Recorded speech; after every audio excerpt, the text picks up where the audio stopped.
Hello, hello, hello. Welcome, welcome, welcome to our broadcast for today. Welcome, welcome. My name is Victor.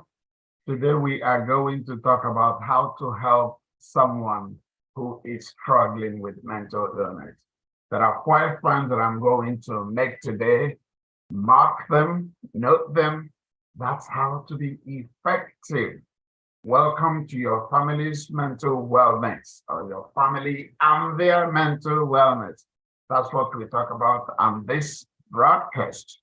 Number one thing, or number one way to help someone who is struggling or who has a mental illness, who is recovering, who is going through treatment, whether it's the first time or it's prolonged or whatever, or if you are the person who has a diagnosis, one way to get help and one way to offer help. If you are a professional, a caregiver, a parent, or just a friend trying to help, number one, if you are the person who is receiving help, learn how to ask for help. It is essential. It sounds easier said than done. For a lot of people, they have difficulties asking for help. Just learning how to ask for help and receive help, learning and knowing when to ask for help is essential. Unless you ask, people may not know that you need help. How do you ask for help? We're going to talk about the things you have to do to position yourself for asking for help. Just bear in mind that a lot of people would see you well than unwell. So if you are thinking, I don't want to burden them, I don't want to give them more problem, you create more problem when you do not ask for help and things get worse. Those people are still going to be burdened, but even more burdened. So learning how to ask for help will help you and help them. So how do you do that? And that leads us to point number 2. Surround yourself with people you can ask for help. Connect to the right people, people who are non-judgmental, who understand what you're going through. Connect yourself with people who are going to offer help without asking too many questions and who are willing to help. Sometimes it's not that people don't want to help, it's just that they don't understand what you're going through.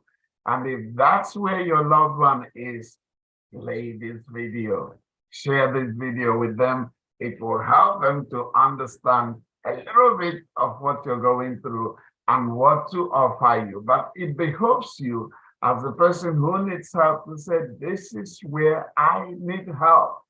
But it starts with you connecting with those who can help you. If they are not available to help you, if you're not connected to them, when you need help, nobody would help you. So connect and surround yourself. Some people, might say, oh, I don't have family members, I don't have friends. There are a lot of social support groups for anything that you're dealing with. One thing you can do, just go to Facebook or any social media, type in whatever, the depression support group, anxiety support group, bipolar support group. There are a lot of them.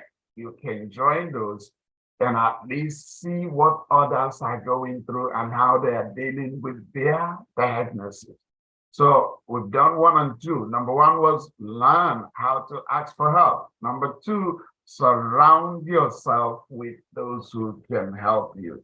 And number 3 now is know what to offer as help. If you are the caregiver or you are the person who you're a professional who is teaching your clients how to ask for help, the first thing those who are helping need to do is to know what kind of help to offer. The problem we have most of the time is we offer people what we think they need. The problem is that may not be what they need. Ask them, how may I help you?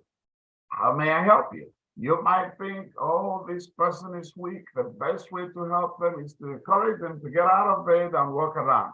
That helps, but that may not be the help they need now, at the moment. So the best way to help someone is to say, how may I help you? What can I do to help you? Instead of assuming that just because you see that person, what you think is what they need. So as a professional and as a caregiver, ask the person who needs help, how may I help you? That's number 3. Number 4, know when to get professional help. Sometimes the person who is going through mental illness may not know that their issue or their case has become severe. So you have to make a judgment call.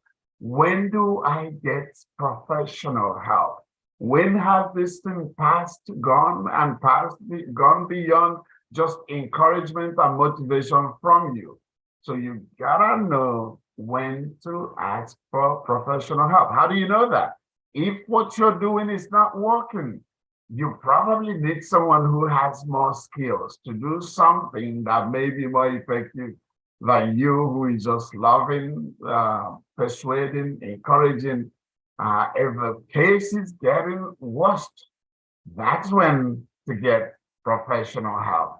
No question, for most, and I'm not speaking as a medical doctor, I'm speaking generally, most mental illnesses need medication support, medication assistance, meaning they need some drugs that they need to take at least to stabilize the crisis. And then you go from there, you go into therapy, or you go into spirituality, or you go into other things. So you got to know and make a judgment call as to when this person needs a professional help. And of course, you know the professional help that they need. It may be a doctor, it may be a pharmacist, or whatever they need. Know when to get professional help. Obviously, when someone begins to talk about death, I don't want to leave. I feel like just dying will be better for everybody. I just wish I go to bed and not wake up. Those are all calls for help. Calls for help. That's when to get a professional help. Now, we're not talking about depression alone now, or anxiety, or whatever they're diagnosed with. Now we are talking about death and suicidality. Know when to get professional help. If you're confused as to what's going on, that's when to go to those who might know. So, and number 5, that's the 5th one. So we've talked about learn how to ask for help for the person who is suffering from mental illness. Know, surround yourself with those who can help. Know what kind of help they need. If you're the caregiver, know when to get professional help. And then finally, encourage healthy habits. What are those? Eating right, sleeping right, exercising, taking their medication, and doing spirituality. If they are using their coping skill, whatever thing they use to help them, encourage them to use more of that. If going to church, going to the mosque, or whatever they do that picks them up, encourage them to do more of that. Encourage that person to do exercise, obviously with the consultation with the doctor, knowing that they can. Even if they cannot run, they can walk. If they cannot walk, they can lift some things in the morning, just the routine. They can climb the stair. They can get out of the house. They can do, there are mild things they can do. Making sure that they eat right. All those things are geared towards building internal coping skills and internal resistance to stand up and fight against the disorder. So that's all I have today. Remember, 5 things you can do to help your loved one or to help your client. 1, encourage the client to learn how to ask for help. Number 2, help the client to surround itself with people who can help, people who understand what they're going through. Number 3, teach to loved ones, those who are helping to offer the right help. Number 4, know when to get professional help. And finally, number 5, encourage healthy habits, eating right, sleeping right, resting, relaxation, using coping skills, exercising, and using spirituality, whatever works for them. So these are it. 5 things, if you can do it, you give your loved one or you give yourself a good chance to continue to recover and feel better. That's all I have today. God bless you. This is Reverend Victor. God bless you and bye-bye.